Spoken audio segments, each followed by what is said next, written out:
Good afternoon, and you're just in time for TV 47 Newsfeed this fourth Sunday of the month of July 2021. My name is Grace Josephine.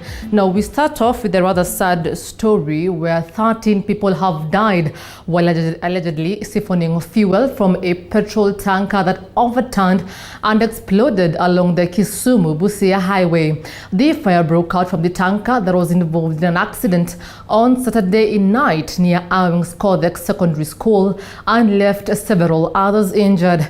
According to eyewitnesses, the tanker, which was heading to Busia from Kisumu, hit a lorry, lost control and veered off the road and rolled. GEM OCPD Moses Chacha confirmed the incident. 11 others are nursing serious injuries at Yala Sub-County Hospital in GEM.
Usiku nikiwa ninalala nikasikia mlipuko.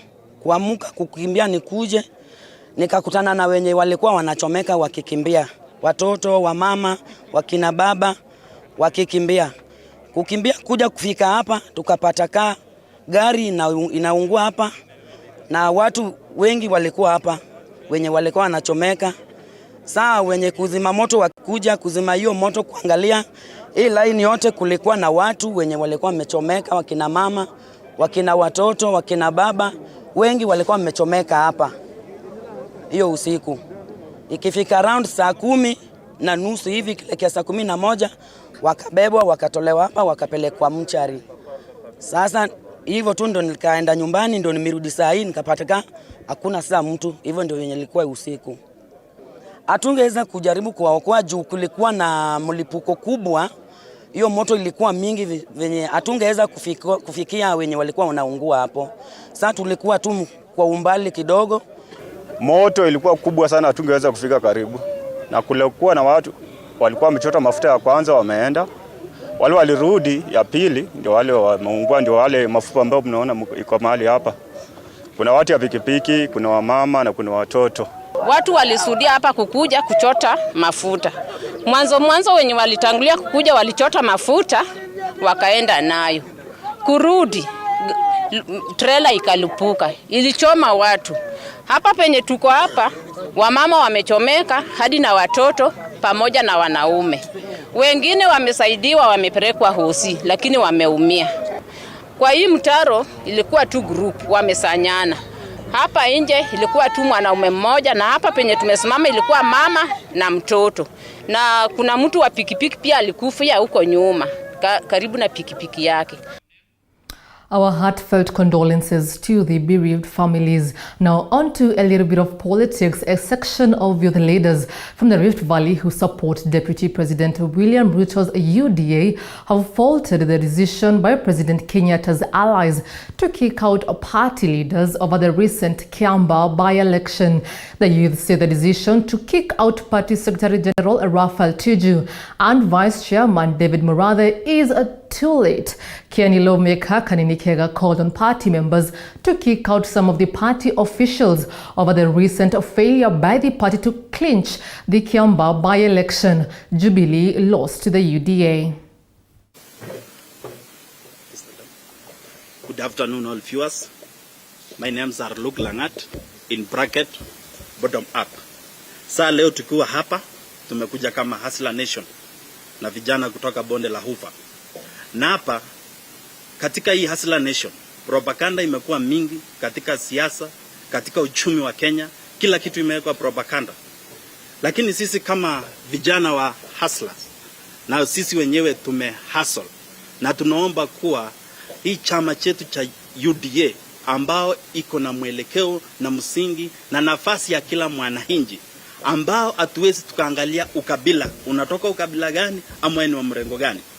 Unapojiunga na sisi tukiwa na mawazo moja katika hii msafara wetu, tunajua tutatoboa, na tunapoleta mawazo yetu pamoja katika Hustler Nation, chama ya UDA, najua kwa ushirika wako na yetu, sisi wote tunaweza kuitoboa.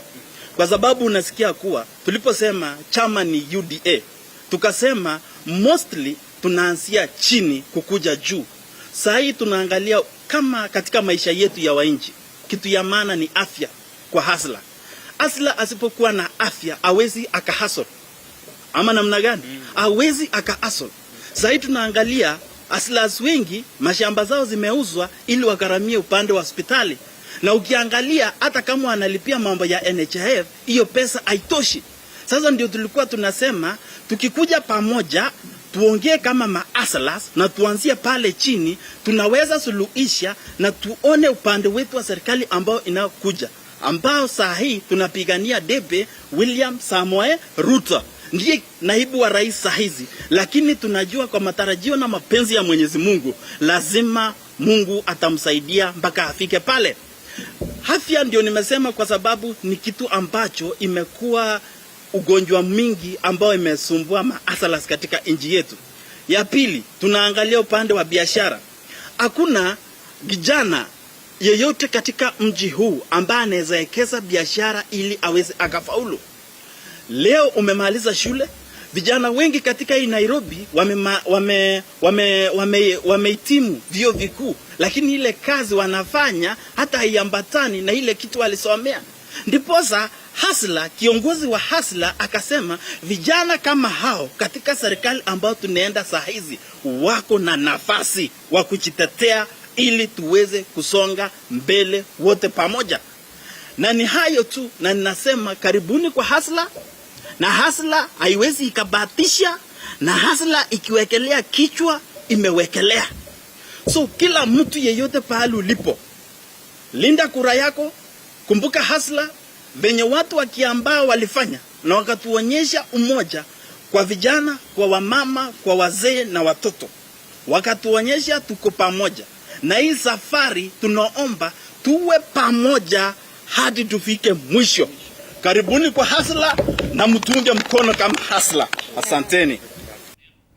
On to a story that intends to end the human-wildlife conflict. The Kenya Forest Service says it will continue to work with the Rhino Ark Charitable Trust to ensure all forests are secure from human intrusion. KFS Chief Conservation Forest Julius Kamau says the Rhino Ark has continued to play a major role in ecosystem conservation by ensuring ecological sites are guarded through fencing. According to Kamau, the Rhino Charge activities have raised more than 1.5 billion shillings since its inception in 1989, noting that this has contributed immensely on various environmental activities in Eburu, Aberdare, and Mount Kenya ecosystems.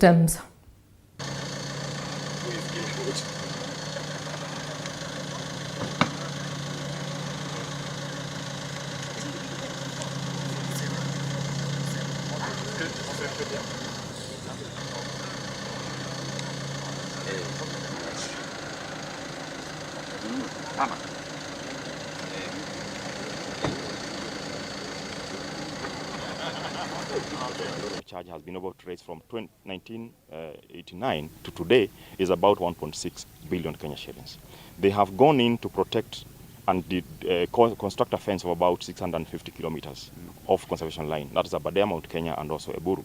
These are huge investment, but you'll appreciate that when you value the ecological good and services of Mount Kenya and Aberdare's and Eburu part of it, the benefit is almost about 412 billion Kenya shillings. So you can see with an investment of 1.6 billion, the kind of benefits, ecological benefit we are getting from this. And therefore, that's why we would want to encourage all the participants, all the entrants, to continue mobilizing resources. We've now had in Abadea's forest ecosystem one of the longest conservation line in the world, perhaps in the world, which is about 400 kilometers.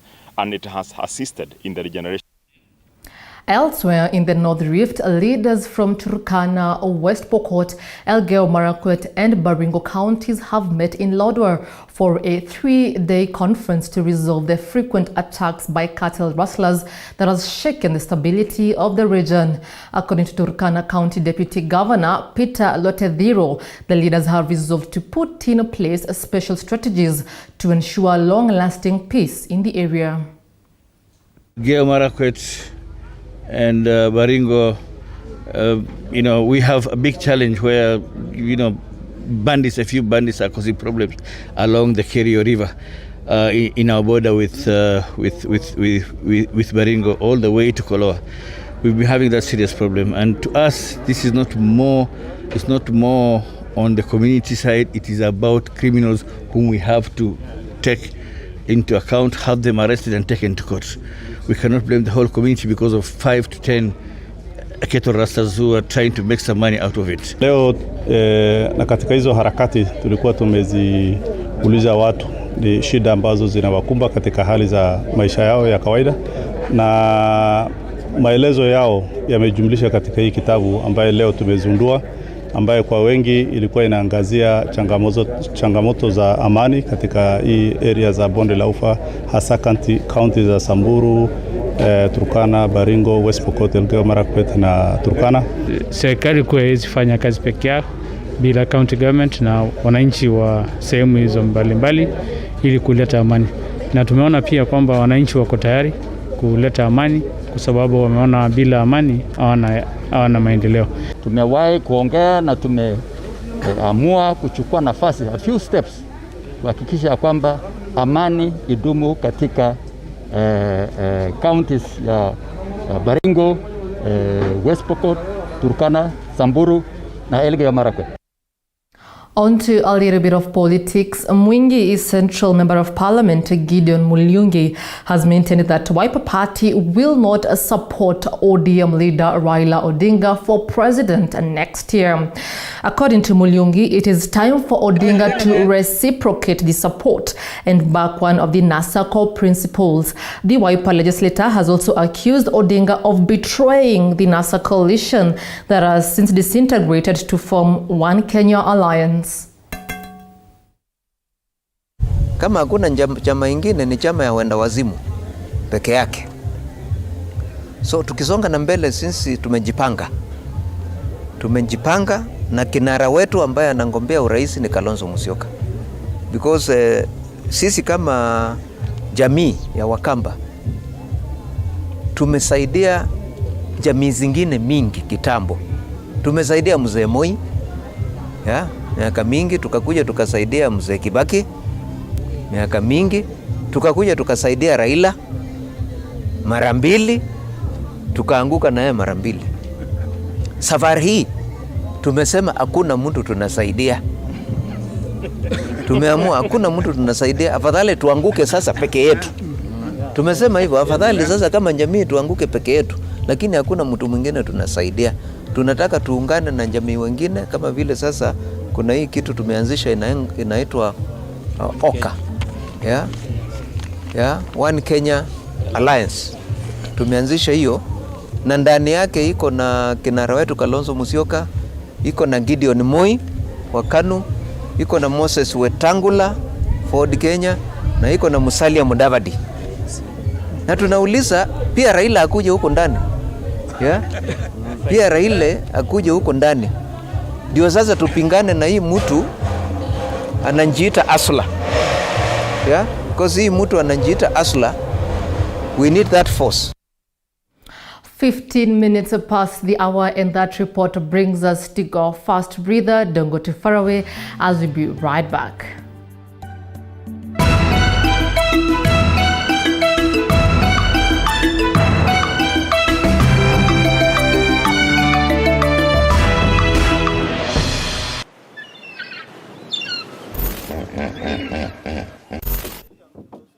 Haya, crocodile inaweza tokea Jubilee. Hiyo sijakula hata unataka nikufe kabla ni. I don't like it. I don't.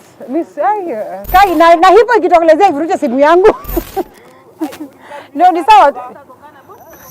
Those who know me will tell you I'm not a lover of large volumes of water. But for you, we rove the different parts of the country and beyond just to make sure that we bring you the experience. We educate you, we entertain you, and we inform you. That it's not political and it can do something. As we sail the boat of Morning Cafe to enlighten you, entertain you, and inform you every Monday to Friday, only on TV47.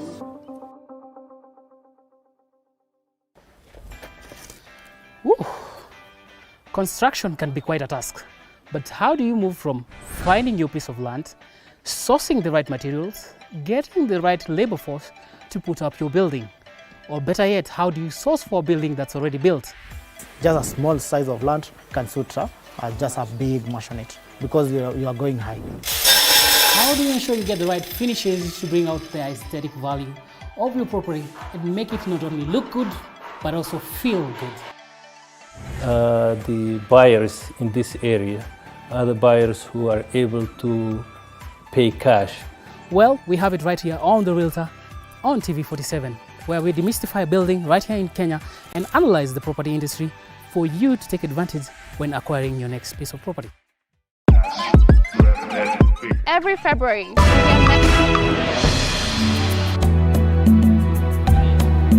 Glad to have you back. Now moving on, a section of elders from Baringo, Laikipia West and North constituencies have embarked on a mission to trace the roots of perennial conflicts caused by livestock raiders in the area. Drawn from the Kikuyu, Samburu and Pokot communities, the elders have raised concern over the elusive state of security in areas bordering Laikipia as well as Baringo counties. Now led by Pokot community representative Bishop Sambalat Kapcheko, the village heads are now calling for all stakeholders to collaborate and put to an end the menace of insecurity.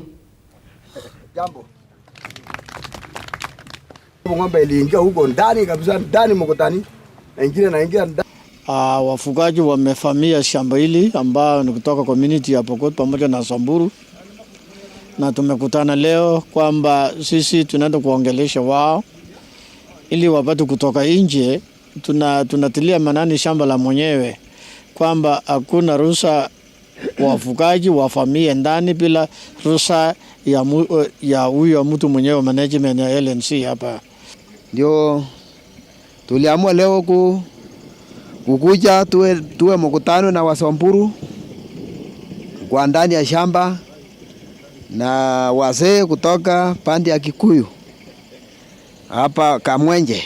Tumekuwa pamoja na wao ndio tupate jawabu ya kuweza tuwe pamoja.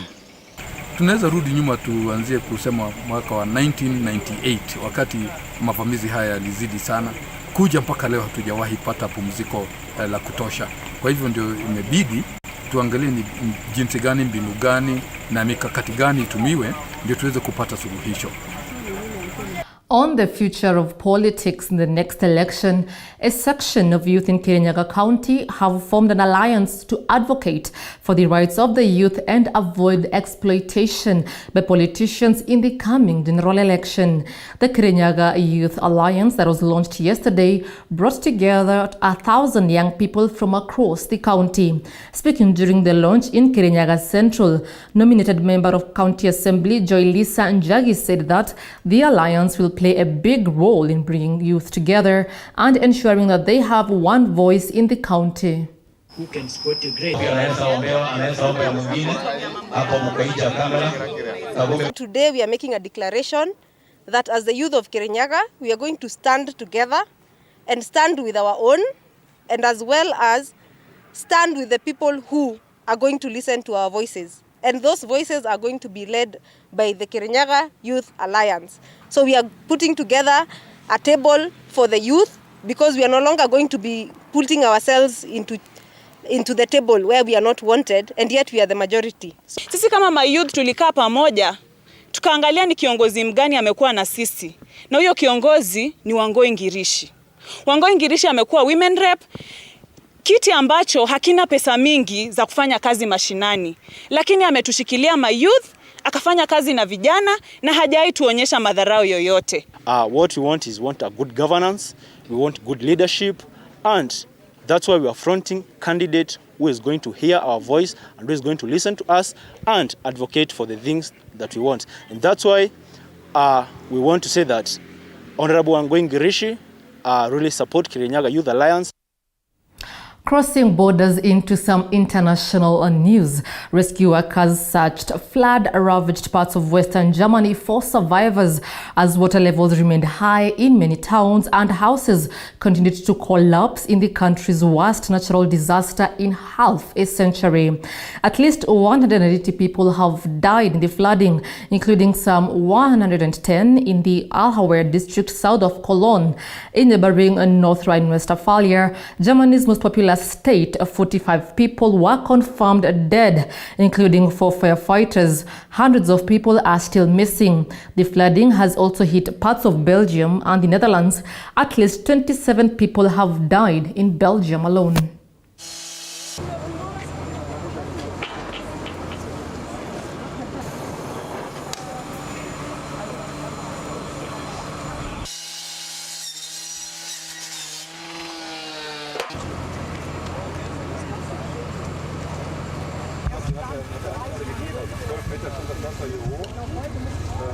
Die Dorte hatte mit einem